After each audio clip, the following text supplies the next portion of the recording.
Bienvenidos a un capítulo más de Historias de Pánico.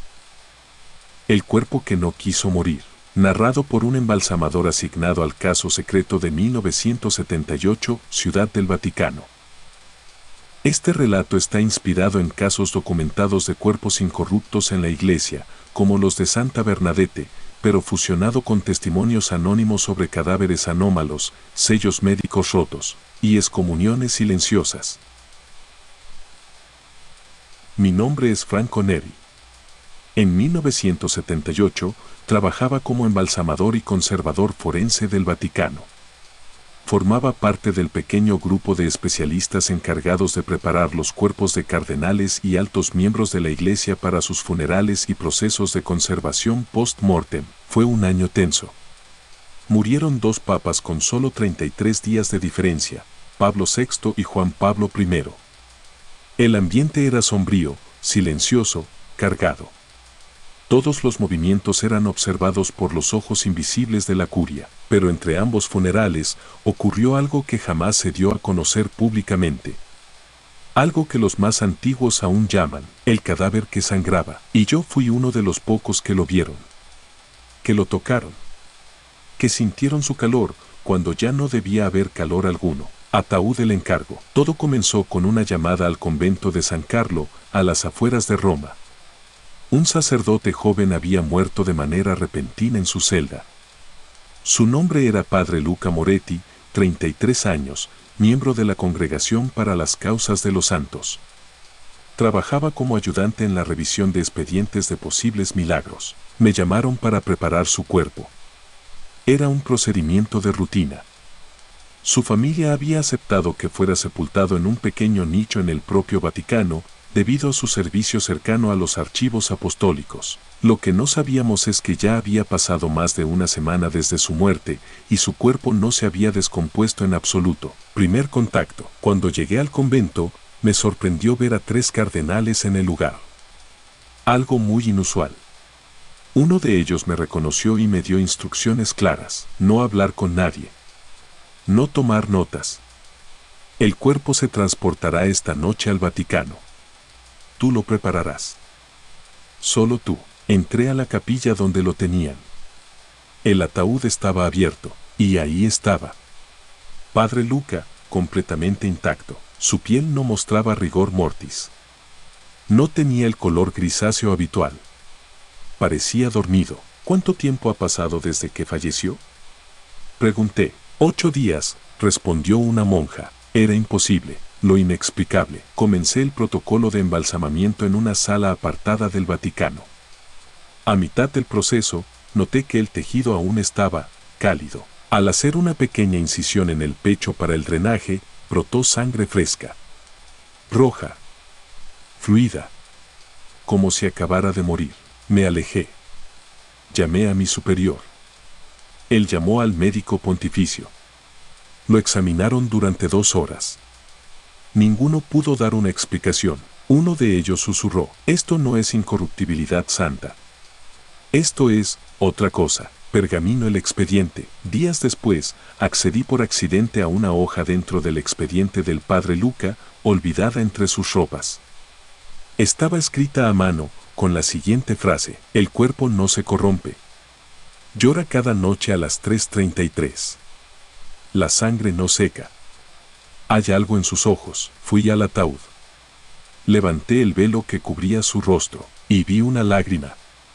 Una gota de sangre descendía desde su ojo izquierdo. Lupa hacia la izquierda la carta. Un miembro de la congregación me hizo llegar en secreto una copia de una carta escrita por el mismo Padre Luca, días antes de su muerte. Decía: he leído el expediente 74. No debía hacerlo.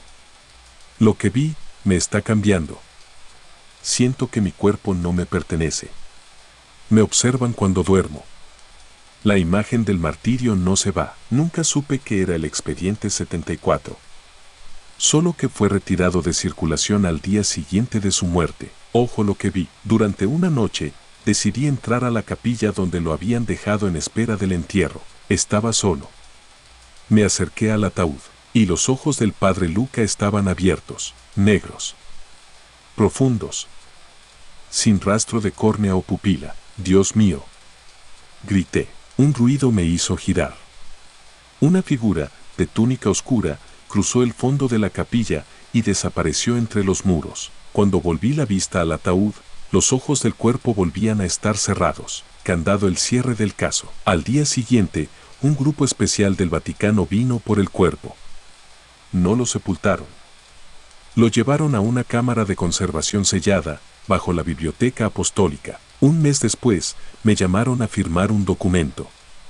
Decía, el evento ha sido documentado como anomalía fisiológica. No se requiere mención pública. Queda prohibida toda referencia futura. Lo firmé. Pero no olvidé. Divisores de archivos rumores posteriores. Años más tarde, supe que en el mismo lugar donde almacenaron su cuerpo, otro archivista denunció haber visto manchas de sangre salir por debajo de la urna. Otro reportó sueños con el rostro del padre Luca, que le hablaba en lenguas antiguas, pidiéndole abrir el ataúd. El acceso a la sala fue finalmente restringido en 1999. Vela hoy. Estoy viejo. Pero aún recuerdo el rostro de ese joven. Dormido. Lleno de algo que no era paz. Y anoche, al despertar a las 3:33, vi algo en el espejo de mi habitación. Un rostro, con los ojos abiertos, llorando sangre. Este relato está inspirado en casos documentados de cuerpos incorruptos en la iglesia, como los de Santa Bernadette, pero fusionado con testimonios anónimos sobre cadáveres anómalos, sellos médicos rotos, y excomuniones silenciosas. La caja con cera negra, narrado por un archivista real del Vaticano, nombre reservado. Mi nombre no importa. Lo que voy a contar, sí. Durante 6 años trabajé como archivista auxiliar en el Archivum Secretum Vaticanum, el corazón oculto del Vaticano, donde se almacenan siglos de correspondencia papal, documentos diplomáticos, informes de exorcismos y otras cosas. Cosas que no deberían existir. No soy un conspiranoico. Soy un académico. Entré ahí convencido de que todo lo oscuro eran solo exageraciones.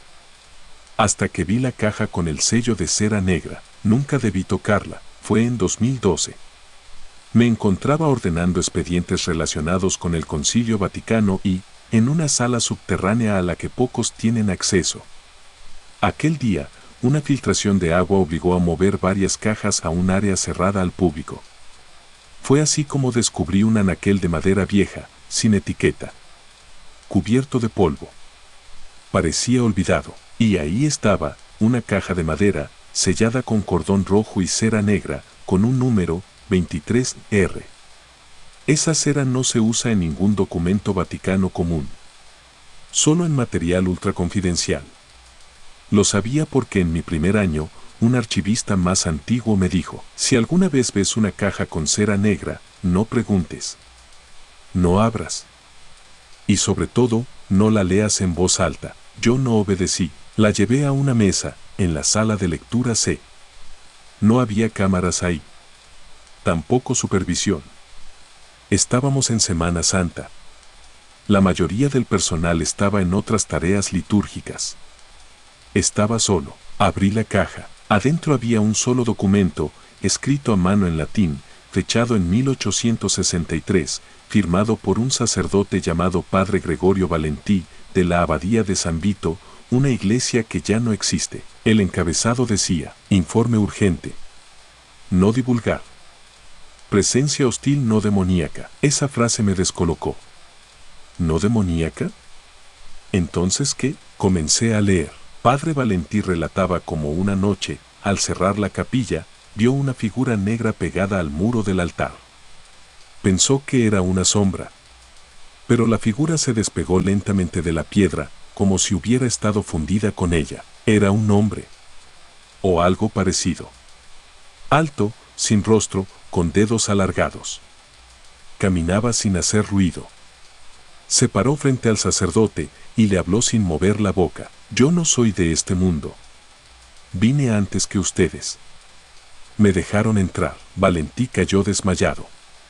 Cuando despertó, tenía una marca en la palma, un círculo con 3 puntos en el centro. La misma marca aparecía en el misal del altar, impresa como si hubiera sido quemada. El Vaticano envió una delegación. Sellaron la iglesia. Llevaron al padre Valentí al castillo de San Angelo para interrogarlo. Él murió a los 5 días, tras escribir ese informe. Lo más perturbador estaba al final. La figura se presentó como en Z. No reaccionó ante crucifijos ni oraciones. No reconoció al demonio ni a Dios. Solo dijo, los observo desde siempre, punto. Después de leer eso, sentí que el ambiente cambió. El aire pesaba. Me costaba respirar. Escuché un susurro leve, como si alguien hablara cerca, pero no había nadie. Era una voz que no pude entender del todo, como una mezcla de idiomas. Lenguas antiguas. Me levanté de golpe. Devolví el documento a la caja y la cerré. Pero ya era tarde. Esa noche, mientras dormía en mi cuarto, soñé con la figura del documento. Un ser oscuro, sin cara, parado al pie de mi cama. No hacía nada. Solo miraba. Al despertar, tenía una marca en la palma. Un círculo con 3 puntos. Intenté buscar más sobre Enzeta. No apareció en ningún archivo público. Pero en una referencia del año 1959, escrita en máquina de escribir, encontré un fragmento. Expediente 23R sigue activo.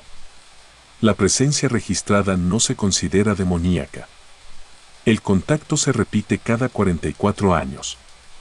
Última manifestación, 1919. La siguiente sería en 1963 y luego, 2007. Ese año, en los registros de acceso restringido, encontré una nota breve. Se detectó interferencia en las cámaras de vigilancia de la Biblioteca Apostólica.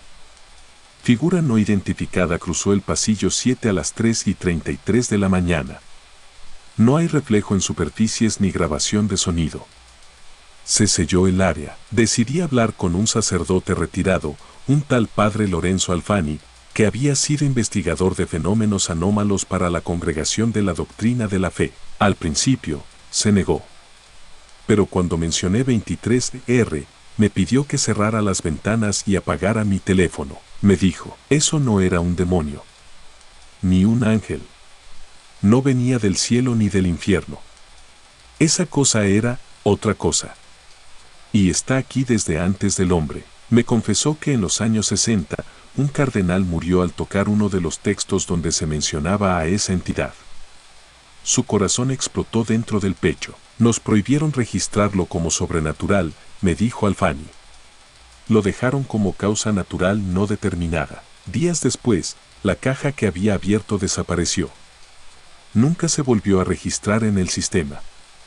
Nadie admitió haberla visto. Pero yo sabía que no era mi imaginación. Semanas más tarde, recibí un sobre bajo la puerta de mi oficina. Dentro, había una sola hoja. En ella, un mensaje escrito a mano. Ya sabes que existe. Y ahora, tú también existes para él. Y abajo, dibujada con tinta negra, la misma marca en mi palma. Fui removido de mi puesto semanas después, sin explicación.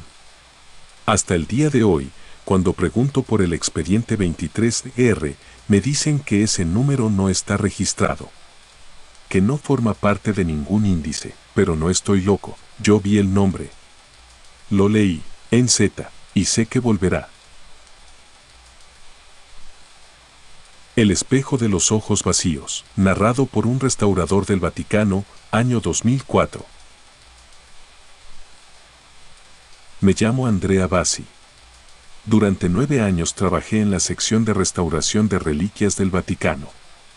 Restaurábamos todo, cálices antiguos, fragmentos de códices, vitrales rotos, pinturas bizantinas. Cualquier objeto con historia o santidad pasaba por nuestras manos, pero en el verano de 2004, algo distinto llegó a nuestras instalaciones. Un objeto que no tenía nada de sagrado, aunque había sido sellado bajo tierra, por órdenes papales. El informe que lo acompañaba era breve y evasivo. Decía, recuperado en 1944. Origen, capilla subterránea en Praga. Evaluado por la Congregación para la Doctrina de la Fe. Guardar sin exponer. No usar en presencia de espejos. Causa: actividad residual no identificada. Lo trajeron dentro de una caja negra de plomo, con 2 sellos de cera blanca y una cruz de San Benito grabada al frente. ¿Por qué nos mandan esto?, pregunté al recibirla. Uno de los técnicos respondió: dicen que alguien lo tocó sin permiso en la cámara 7. Y empezó a ver cosas. Al abrir la caja, me encontré con un espejo ovalado, de marco tallado en madera oscura, tal vez olmo o roble carbonizado. El cristal estaba opaco, cubierto por una fina capa de polvo interior, como si llevara décadas sin reflejar nada. Pero lo que me inquietó fue otra cosa: mi reflejo no aparecía. No dije nada en ese momento. Supuse que el cristal estaba muy deteriorado, que necesitaba limpieza. Lo llevamos al área de inspección con luz blanca. Comencé a pasarle un paño con alcohol especial, pero por más que limpiaba, mi reflejo no regresaba. Y entonces, por primera vez, vi algo moverse dentro del vidrio. Como un parpadeo al fondo. Algo que no era yo, ni nadie en la habitación. Llamé a mi compañera, Elisabetta, para verificarlo. Al acercarse, frunció el ceño. ¿Lo estás viendo tú también?, preguntó.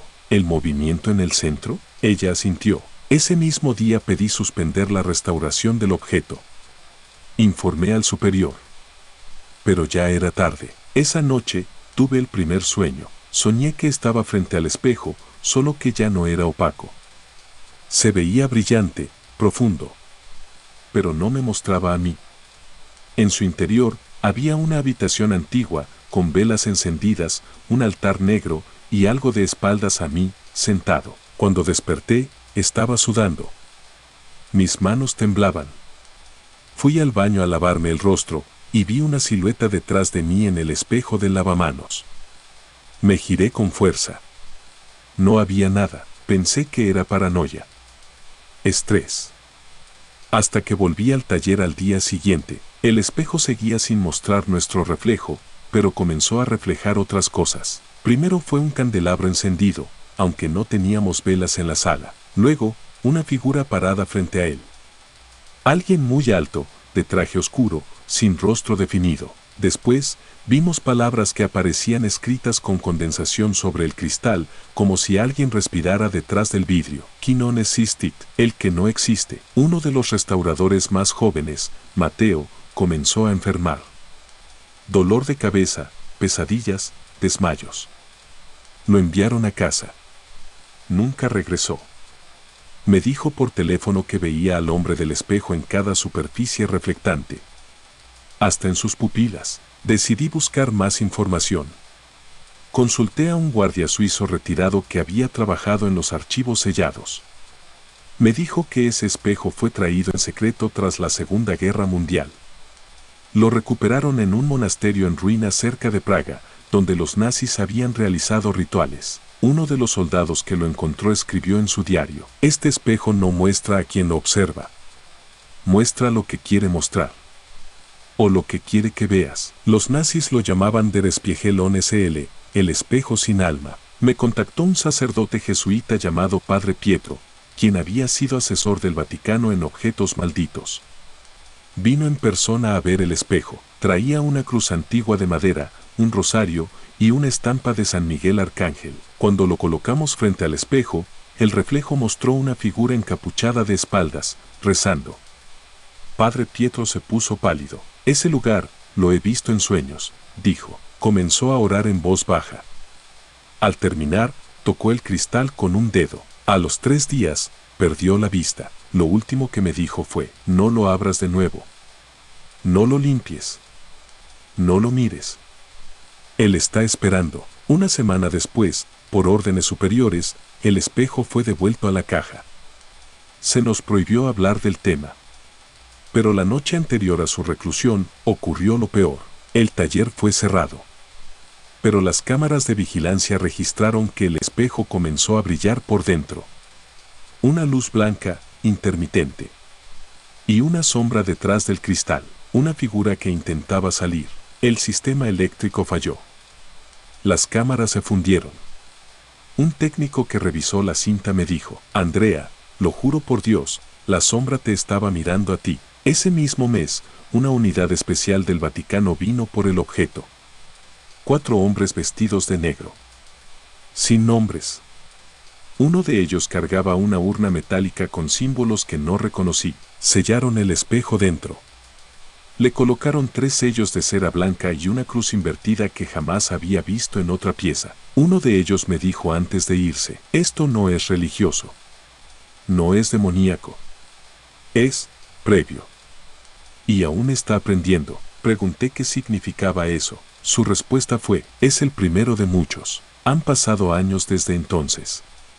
Pero a veces, aún veo cosas en superficies lisas. No reflejos. Cosas fuera de lugar. Personas que no están. Sombras que no se mueven cuando yo lo hago. Y hace un mes, al despertar, encontré una hoja en el marco de mi espejo personal. Solo decía: ¿has visto? Ahora eres parte. Y al reverso, un dibujo del espejo ovalado, con mi rostro atrapado dentro. Este relato está basado en testimonios recogidos por ex-empleados del Vaticano, investigadores de objetos ocultos y menciones reales sobre artefactos peligrosos almacenados bajo la Basílica de San Pedro. La bóveda donde nada duerme, narrado por un exguardia suizo del Vaticano, testimonio de 1998. Yo no era un creyente cuando llegué al Vaticano. Me uní a la Guardia Suiza por disciplina, por historia, por tradición, no por fe. Pero lo que viví durante mi tiempo ahí me cambió para siempre. Durante 3 años, formé parte de la unidad de vigilancia que patrulla las zonas restringidas del Vaticano, incluyendo los túneles subterráneos que conectan la Biblioteca Apostólica, los archivos secretos y, lo que se conoce entre nosotros como la Cámara de los Sellos. Oficialmente, ese lugar no existe. Se dice que fue creado en tiempos del Papa León XIII, aunque muchos creemos que es mucho más antigua, quizá desde los primeros siglos de la Iglesia. No aparece en los planos. No tiene puertas normales. Solo se accede a través de una escalera en espiral, oculta tras un mosaico de San Miguel. Y una clave que cambia cada 3 meses. A nosotros, los soldados, se nos decía que allí se almacenaban elementos sensibles al tacto y al ojo. Nada más. Pero una noche me tocó entrar, y desde entonces, ya no duermo igual. Puerta la primera vez. Era diciembre de 1998. Turno nocturno. Había una falla en el sistema de presión del nivel subterráneo. Me enviaron con otro guardia para revisar el origen.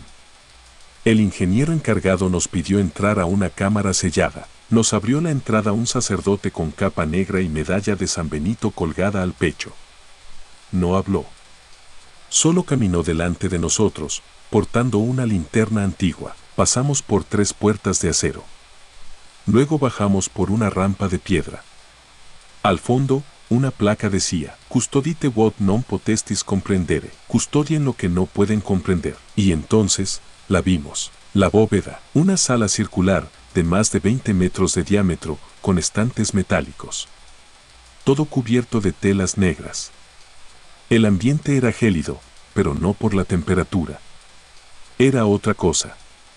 Como si el aire no quisiera ser respirado. Había cofres, urnas, cajas de madera selladas, recipientes de cristal. Cada uno con un símbolo. Algunos eran cruces invertidas. Otros, marcas que jamás había visto. Y todos estaban numerados con tinta roja. Me acerqué a una vitrina que contenía lo que parecía un libro. Al leer la etiqueta, sentí un escalofrío en la espalda. Liber Umbrae. Hallado en una cripta sellada en Lisboa, 1842. No abrir. Escritura cambia según lector. Al lado, un recipiente cilíndrico. Dentro, una muñeca con el rostro quemado y costuras en la boca. Objeto recuperado en Colombia, 1967. Prohibida su exposición. Gira la cabeza al ser observada. El sacerdote rompió el silencio. No lean en voz alta. No toquen nada. No piensen en sus miedos. ¿Por qué? Pregunté. Su respuesta fue seca. Porque aquí, todo escucha. El caso de la caja de cuero. Esa noche, lo que verdaderamente me marcó fue una caja pequeña, hecha de cuero envejecido. Estaba encerrada en un cubo de cristal con doble sello. Me llamó la atención porque la etiqueta decía simplemente, recuperado de un convento, Baviera, 1903, abierta durante 4 minutos. Resultado, 3 muertos. Un sobreviviente sin ojos, no decía qué contenía. Pero el sacerdote notó mi atención. Esa caja no debe abrirse jamás, dijo. El sonido que emite no es de este mundo. Intenté preguntar más, pero nos sacaron de la sala poco después. Nunca más volví a verla, hasta meses después. El regreso. En abril de 1999, hubo un corte de energía durante la noche. Las cámaras internas fallaron. Se activaron protocolos de seguridad. Fui asignado a verificar el estado de la bóveda. El sacerdote encargado no respondió a los llamados. Cuando llegamos, la puerta estaba entreabierta. Dentro, una de las vitrinas estaba rota, la de la caja de cuero no estaba. El lugar estaba en silencio absoluto. Nadie respiraba. Fue entonces cuando escuchamos un murmullo. Pero no venía de afuera. Venía desde adentro de la sala, desde todos los objetos al mismo tiempo. Una mezcla de voces, latín, alemán antiguo, incluso algo que parecía árabe medieval. Uno de los guardias comenzó a sangrar por los oídos. La grabación. Los técnicos encontraron después una cámara que sí logró grabar parte del evento. La cinta fue retirada. Pero antes de que la enviaran al archivo, un compañero la reprodujo a escondidas. Lo que vieron fue inquietante. A las 3:33 de la mañana, la caja de cuero se movió sola dentro de su urna. La tapa se abrió lentamente y una figura negra, sin rostro, se arrastró fuera del cristal. No caminaba. Flotaba. Pasó frente a la cámara y se quedó mirando al lente. Lo más aterrador fue que la cámara falló justo en ese momento, pero una palabra quedó grabada al fondo de la cinta. Una sola palabra, ostium, que significa la puerta, candado el cierre. Esa semana, la bóveda fue sellada con concreto reforzado. Se clausuró el acceso. A nosotros se nos hizo firmar un acuerdo de confidencialidad. Me dijeron que no debía hablar. Que lo que vi no era real. Que fue una ilusión. Que hay cosas que deben permanecer en silencio, pero yo sé lo que vi. Y lo más terrible fue enterarme después que esa misma caja reapareció en 2011 en la frontera entre Italia y Eslovenia. Alguien la había sustraído.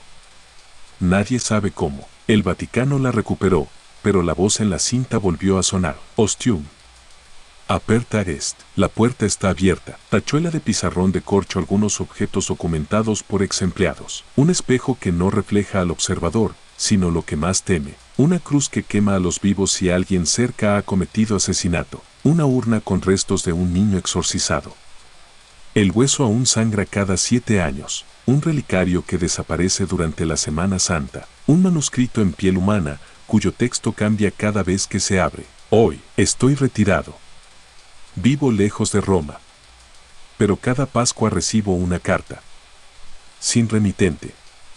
Con una frase, tu rostro aún está registrado. La bóveda no olvida. La última tenía algo más, una pequeña mancha de cera negra. El exorcismo que el Vaticano intentó olvidar, narrado por el propio Padre Amort, basado en sus documentos y declaraciones reales. Mi nombre es Gabriele Amort. Fui sacerdote de la Sociedad de San Pablo y durante más de 30 años fui el exorcista oficial del Vaticano. Realicé miles de exorcismos. Algunos eran simples oraciones para liberar influencias. Otros eran batallas. Verdaderas guerras espirituales. Y de todos esos casos, hay uno que jamás pude borrar de mi memoria. Fue en 1997. Y si lo estás leyendo, es porque ya no estoy aquí para callarlo. La llamada llegó de la diócesis de Forlì, una pequeña ciudad al norte de Italia. Un obispo local me pidió que atendiera a una joven llamada Giulia, de 26 años. Ya la había evaluado un psiquiatra.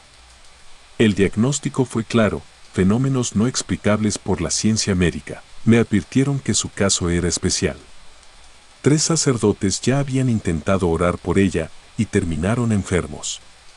Uno tuvo un derrame cerebral. Otro renunció al sacerdocio. El tercero desapareció de la vida pública. Sin dejar rastros, me enviaron a una antigua abadía reconvertida en casa de retiro. Ahí la tenían aislada, bajo observación de monjas. Llegué una tarde de octubre. El viento era fuerte. La luz apenas entraba por las ventanas góticas. Desde que crucé el umbral, sentí que algo no quería que estuviera ahí. Una hermana anciana me recibió y me llevó a la habitación. Tenía cerraduras por dentro y por fuera. En la puerta, una cruz de madera clavada. Al abrir, la vi. Estaba sentada, con la cabeza baja, cabello oscuro, delgada, con la piel pálida como el mármol. Julia, dije suavemente. Soy el padre Amort. No vengo a hacerte daño. Vengo a ayudarte. Ella no respondió. Pero en cuanto levantó la vista, supe que no era ella la que me miraba. Sus ojos eran completamente negros. No había iris. Solo vacío. Non puoi salvarla, vecchio inutile, dijo con una voz grave y masculina. Lei è mia da prima che tu fossi nato. No puedes salvarla, viejo inútil. Ella es mía desde antes de que tú nacieras. Me senté frente a ella. Coloqué el crucifijo sobre la mesa. Y comencé a rezar en latín el rito del exorcismo. Exorcizo te, a mis inmundos espíritus. No pasaron 5 segundos y la silla donde estaba sentada comenzó a vibrar. Ella se arqueó hacia atrás.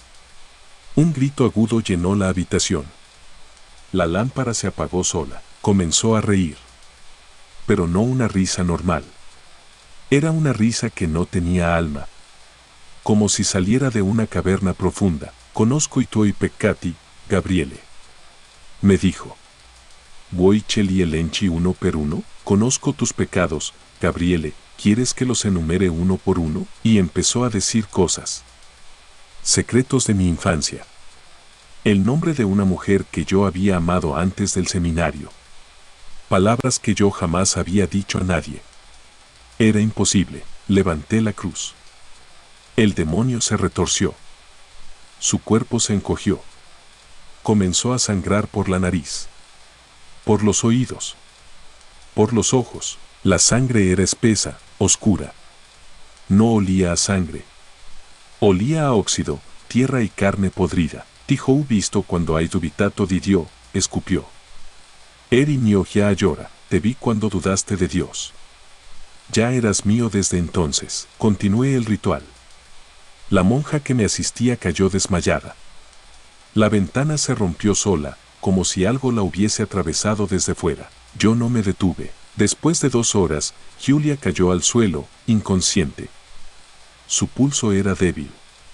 Pero aún estaba viva. Esa fue solo la primera sesión. Volví 3 veces por semana durante 5 semanas. Cada vez que me acercaba, los fenómenos eran más violentos. Una vez, mientras oraba, comenzó a vomitar clavos. Uno tras otro. De distintos tamaños. Todos oxidados. Otra noche, cuando recité el nombre de Cristo Rey, su piel comenzó a ampollarse. Se le formaron llagas en forma de cruz. Durante la 4ª sesión, habló en arameo, hebreo y griego antiguo, sin haberlos estudiado jamás. Se refería a sí misma en plural. Nosotros fuimos los primeros. Antes de la palabra. Antes de la luz. Decía, entonces lo entendí, no era una posesión común. No era un solo demonio. Era una legión. En la 6ª semana, durante la sesión final, la llevamos a la capilla. Colocamos a 4 sacerdotes rezando alrededor. Yo, al centro, con el crucifijo y el agua bendita. Julia comenzó a levitar, solo unos centímetros. Pero su sombra no coincidía con su cuerpo. Su sombra tenía cuernos. Grité con fuerza, in nomine Jesucristi, ex ave hac criatura. En el nombre de Jesucristo, sal de esta criatura. Y en ese momento, Julia gritó con una voz que no era humana. Todos los vitrales estallaron al mismo tiempo. La figura del Cristo del altar cayó al suelo. Los focos se fundieron, y entonces cayó, inerte. Por segundos, pensamos que había muerto. Hasta que abrió los ojos. ¿Dónde estoy?, preguntó con voz normal. Ella no recordaba nada. Los siguientes meses se recuperó. Comenzó a asistir a misa, volvió a comer, a hablar. Pero algo en su mirada había cambiado para siempre. Antes de irme, la vi por última vez. Me agradeció. Me abrazó. Pero mientras la miraba de cerca, sentí algo. Como si en lo más profundo, aún quedara una sombra. Una pequeña resistencia. Años después, supe que Giulia desapareció. Salió una noche de su casa. Nunca más la volvieron a ver. El Vaticano me pidió que no hablara más del caso. Que no lo mencionara en mis libros. Que era demasiado confuso, pero yo sé lo que vi. Yo sé lo que escuché. Yo sé que el mal existe. Y no necesita películas, ni símbolos, ni rituales para aparecer. Solo necesita una pequeña rendija. Una herida sin cerrar. Una duda en el alma. Este fue uno de los muchos casos que atendí. Pero nunca otro me miró con los ojos del infierno como ella. Y si estás leyendo esto, es porque el mal aún la busca. O quizás, nunca se fue. El visitante sin nombre, narrado por un ex investigador de la Congregación para la Doctrina de la Fe, Vaticano, año 1983.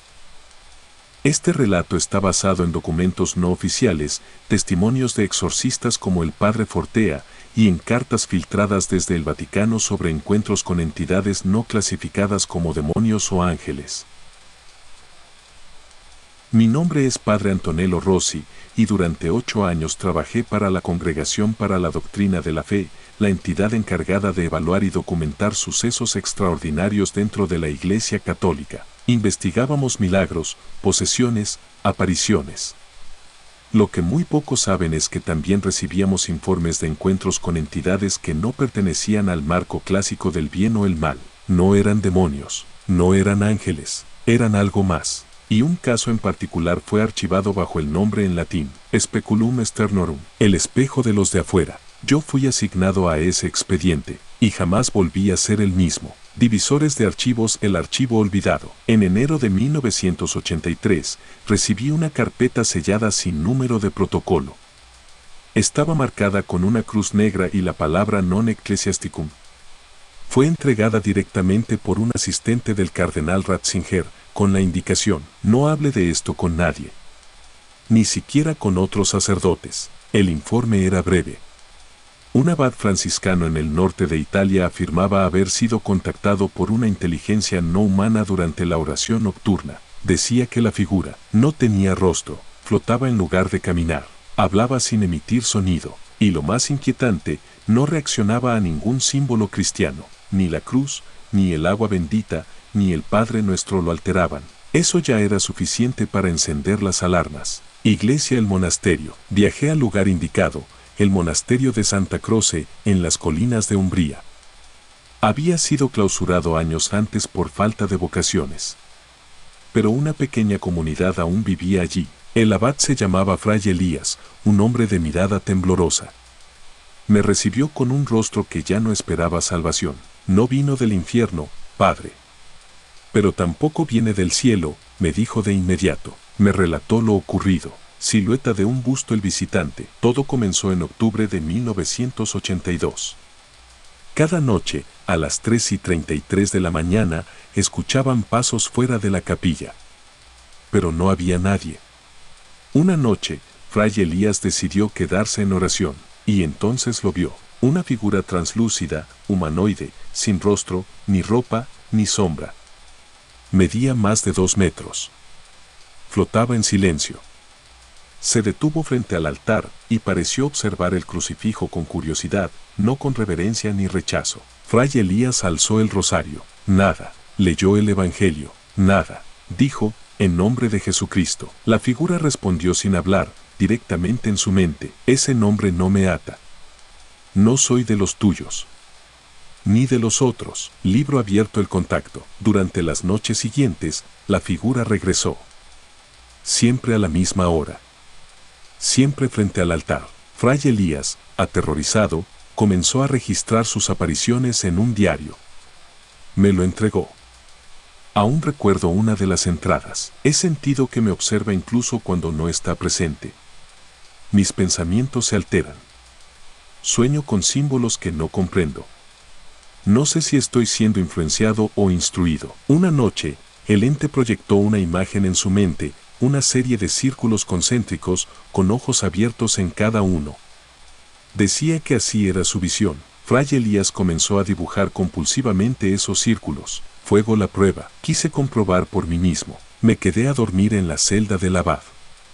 A las 3:32 de la mañana, sentí que la temperatura bajó. El aire se volvió más denso. Y entonces lo vi. No entró por la puerta. Estaba allí. Simplemente apareció. Era como mirar un hueco en la realidad. Como si algo estuviera desentonado con el espacio que lo rodeaba. No podía moverme. No porque me lo impidiera, sino porque mi cuerpo sabía que eso no debía estar ahí. Recé en silencio. El ente giró su cabeza hacia mí. Y entonces, habló. Dentro de mi mente, no soy enemigo.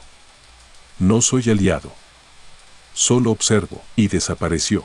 Marcadores de página. La investigación secreta. Al regresar al Vaticano, informé del caso. Me dijeron que no era el primero.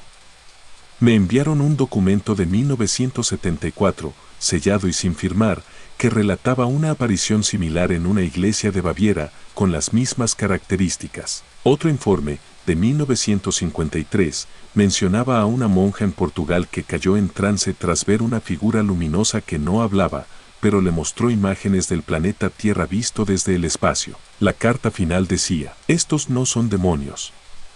No buscan almas. No mienten. Pero su sola presencia provoca ruptura espiritual. La consecuencia, Fray Elías comenzó a tener convulsiones. Fue trasladado al Hospital del Vaticano. Murió poco después. En su cráneo encontraron una estructura calcificada con forma circular que no estaba allí antes. Médicos no supieron explicarlo. En su celda encontraron una última nota: ya no sueño con Dios. Sueño con algo anterior. Una inteligencia que no tiene principio. El monasterio fue demolido poco después. Declarado inestable. Vela el archivo 882X. El caso fue archivado bajo el número 882X. Se añadió al grupo de fenómenos no espirituales pero potencialmente interferentes con la fe. Yo fui removido de mi puesto 6 meses después, pero nunca lo olvidé. Hoy, cada 3:33 de la mañana, me despierto sin razón. A veces, siento que hay algo en mi habitación, flotando, sin hacer ruido. Y en los espejos, ya no siempre veo mi reflejo.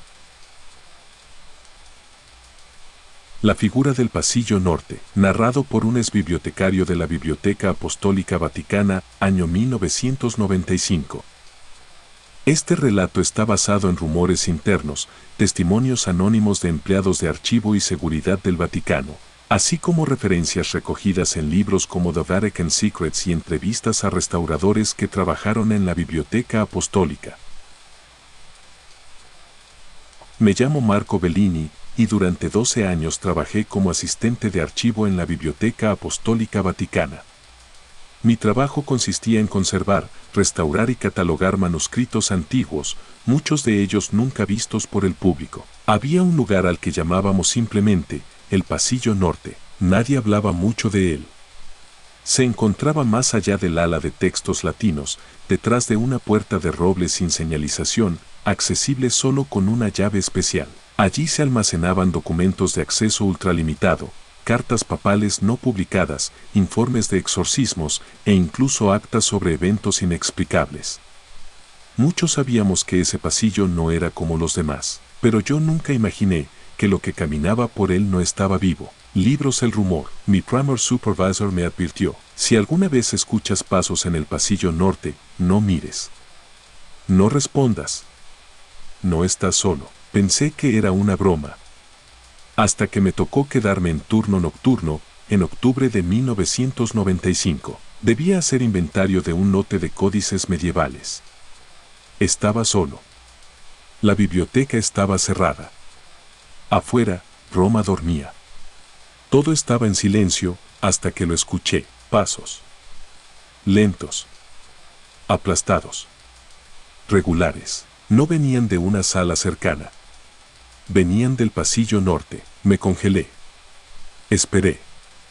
Los pasos se detuvieron. Y entonces, golpearon la puerta de madera desde el otro lado. 3 golpes secos. Puerta la primera vez. Tardé minutos en juntar el valor. Llevaba una linterna, la cruceta al cuello y el inventario bajo el brazo. Abrí la puerta. No había nadie, pero la temperatura descendió de golpe. El aire olía a incienso quemado y papel mojado. Di unos pasos dentro del pasillo. Entonces la vi, una figura alta. Inmóvil. De espaldas. Con sotana negra. Pensé que era un sacerdote. Pero no se movía. No respiraba. No hacía ruido, padre. Dije en voz baja. La figura se desvaneció de golpe, como humo. Y en ese instante, todas las lámparas del pasillo se apagaron a la vez. Corrí. No volví a entrar por semanas. Pergamino el expediente escondido. Tiempo después, mientras restauraba un legajo de 1878, encontré algo escondido entre las hojas de un misal. Una hoja suelta. Sin firma. Sin sello. Solo decía, la figura del pasillo norte fue registrada por primera vez en 1764, tras la caída de un obispo en extrañas circunstancias. Aparece entre las 3 y las 4 de la mañana. No habla. No reacciona. No responde a oraciones. Y no tiene rostro. Guardé esa hoja. Nunca la reporté. Sentía que algo se me había adherido desde aquella noche. Vela, las apariciones aumentan. Empleados comenzaron a hablar entre susurros. Libros que cambiaban de lugar. Puertas que se abrían solas. Luces que parpadeaban solo en ese pasillo. Una noche, una restauradora llamada Clara salió llorando del archivo. Dijo que vio su reflejo en la vitrina y no tenía ojos. Otro empleado vio la figura entrar a una sala, pero jamás salió. Uno de los vigilantes grabó con su cámara de seguridad algo inquietante, una silueta oscura parada frente al crucifijo del final del pasillo. El video fue confiscado. Huellas de pies la segunda vez. Tuve que volver a ese pasillo por orden directa. Iban a reubicar unos documentos, y yo era el único que conocía su ubicación exacta. Entré con la linterna encendida, repitiendo el Salmo 23 en mi mente. Todo estaba en silencio. Pero entonces, escuché una respiración detrás de mí, profunda, lenta, justo en mi nuca. Me giré en seco. Nadie. Al mirar al frente, la figura estaba allí otra vez.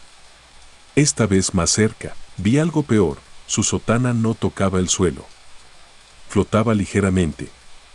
Y donde debía haber rostro, había una mancha negra en movimiento. Como humo vivo. No pude hablar. Mis labios no se movían. Solo escuché una frase dentro de mi cabeza. No debiste regresar. Candado el cierre parcial. Después de varios reportes, el pasillo norte fue sellado por renovación estructural.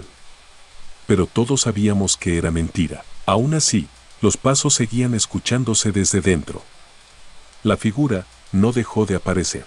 Un monje que se quedó dormido cerca del pasillo fue hallado en Soc, con las palabras non sum umbra, no soy sombra, escritas en su espalda, en tinta que no se pudo identificar. Paquete el último documento. Antes de ser transferido, encontré un documento clasificado dentro de un sobre sin remitente.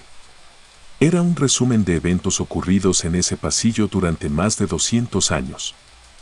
Algunos fragmentos decían, figura sin rostro reportada por al menos 15 personas entre 1790 y 1942. Uno de los testigos desarrolló afasia permanente. Las oraciones no surten efecto. Se desconoce su origen. Una teoría sugiere que no es espíritu humano, sino algo atrapado entre planos. Hoy, ya no trabajo en el Vaticano. Pero sueño con ese pasillo. Con su silencio. Con sus pasos. Y cada año, el 13 de octubre, recibo una nota bajo mi puerta, una frase escrita a mano. Sigo caminando. Lo que nunca revelaron de Fátima, narrado por un exsecretario del Archivo Papal, Vaticano, año 2000. Este relato está basado en filtraciones, entrevistas no autorizadas y documentos analizados por investigadores como Antonio Socci, quienes han afirmado que el tercer secreto de Fátima incluye contenido que el Vaticano nunca reveló al público.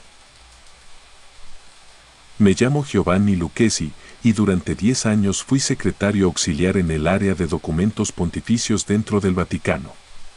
Servía directamente al prefecto del archivo secreto en los años en que el mundo esperaba con ansiedad la revelación completa del tercer secreto de Fátima. Yo estuve presente en las reuniones privadas donde se decidió qué parte se haría pública y cuál sería sellada indefinidamente, y desde que leí esa hoja, no volví a dormir bien una sola noche. Pergamino contexto. En 1917, 3 niños en Fátima, Portugal, afirmaron haber visto a la Virgen María, quien les confió 3 secretos. Los 2 primeros fueron revelados en 1941. El tercero fue sellado en una carta escrita por Lucía dos Santos, la única sobreviviente de los 3 niños, entregada al Vaticano en 1957. La carta fue guardada en una caja sellada en el apartamento papal. Se decía que contenía profecías sobre el fin del mundo, persecución a la Iglesia y señales divinas, pero la verdad era mucho más oscura. El acceso. A inicios del año 2000, fui convocado para colaborar con el proceso de desclasificación parcial del tercer secreto. El entonces cardenal Ratzinger ordenó una lectura del contenido original, bajo vigilancia, antes de decidir su publicación. Estábamos solo 5 personas en esa habitación, 2 cardenales, un teólogo jesuita, el archivista mayor y yo. La carta estaba escrita a mano, en tinta azul, con letra firme. Lo primero que notamos fue que no coincidía completamente con la versión que se hizo pública. Había una segunda hoja, un anexo, sobre el contenido oculto. La versión publicada describía a un obispo vestido de blanco siendo asesinado, entre otros símbolos de sufrimiento. Pero la hoja oculta hablaba directamente, sin metáforas, sin poesía, y decía cosas como: la oscuridad cubrirá la sede de Pedro. Un falso guía tomará su lugar. Lo reconocerán por su sonrisa que no es humana. Una señal se dará en el cielo, pero no será del cielo. Cuando el sonido de los lamentos supere el de las campanas, sabrán que el tiempo ha comenzado. Y la frase final: el velo caerá, y los que no son hombres caminarán entre ustedes. Los reconocerán por su negación a mirar la cruz. Ojo el impacto. Los cardenales se miraron entre ellos. Nadie habló. El teólogo jesuita palideció. El archivista mayor dijo en voz baja: si esto se publica, la fe colapsa. Uno de los cardenales exigió destruir esa hoja. Otro propuso archivarla en la bóveda inferior, bajo doble sellado. Al final, se decidió lo más común: publicar solo la primera hoja. Y decir que no existía ninguna otra. Yo fui el encargado de transcribirla a máquina, y en ese momento, algo extraño ocurrió. Fuego el evento. Mientras mecanografiaba la última línea, sentí una oleada de calor recorrer la sala. Uno de los vitrales estalló. Las luces parpadearon. Nadie dijo nada. Después, el teólogo me miró con ojos de terror. Dijo: no fue la hoja. Fue leerla en voz alta. Eso la activó. Y desde ese día, comencé a soñar. Símbolo de luna nueva las visiones. Cada noche, la misma imagen. Un trono vacío, flotando sobre una ciudad en ruinas. Multitudes rezando hacia el cielo, pero el cielo estaba cerrado. Y caminando entre ellos, figuras humanas sin rostro, sin sombra. En el sueño, una voz me decía: la advertencia fue dada. Ellos lo sabían, pero decidieron mantener el engaño. Divisores de archivos: el intento de robo. Semanas después, la bóveda donde se guardó la hoja oculta fue forzada. El incidente jamás fue reportado. Yo vi la cinta de seguridad. Una figura encapuchada entra a la cámara. Se mueve sin tocar el suelo. Se queda mirando hacia el estante donde está la caja. Y desaparece. Nunca se supo si fue humano. Pero desde entonces, los vigilantes se niegan a acercarse a ese nivel por las noches. Paquete el castigo. Uno de los cardenales que estuvo presente en esa lectura murió repentinamente. El otro fue diagnosticado con esquizofrenia. El teólogo renunció y desapareció. Yo, simplemente viví con el peso del secreto. Hasta hace un año, recibí una carta, sin remitente. Dentro, una hoja escrita a mano. Era una copia exacta de la segunda hoja del tercer secreto. Y al final, una frase agregada. Ya no se puede esconder lo que fue visto. Hoy, tengo 73 años. Vivo solo. Cada noche escucho 3 golpes en mi puerta a las 3:33. Nunca hay nadie. Y hace una semana, mi crucifijo, el que cuelga en mi habitación desde niño, cayó al suelo por sí solo y se partió en dos. No por accidente. Fue una señal, porque yo sé lo que dice realmente esa hoja, y sé que lo peor aún no comienza. Muchas gracias, te invito a suscribirte y darle like si quieres más historias.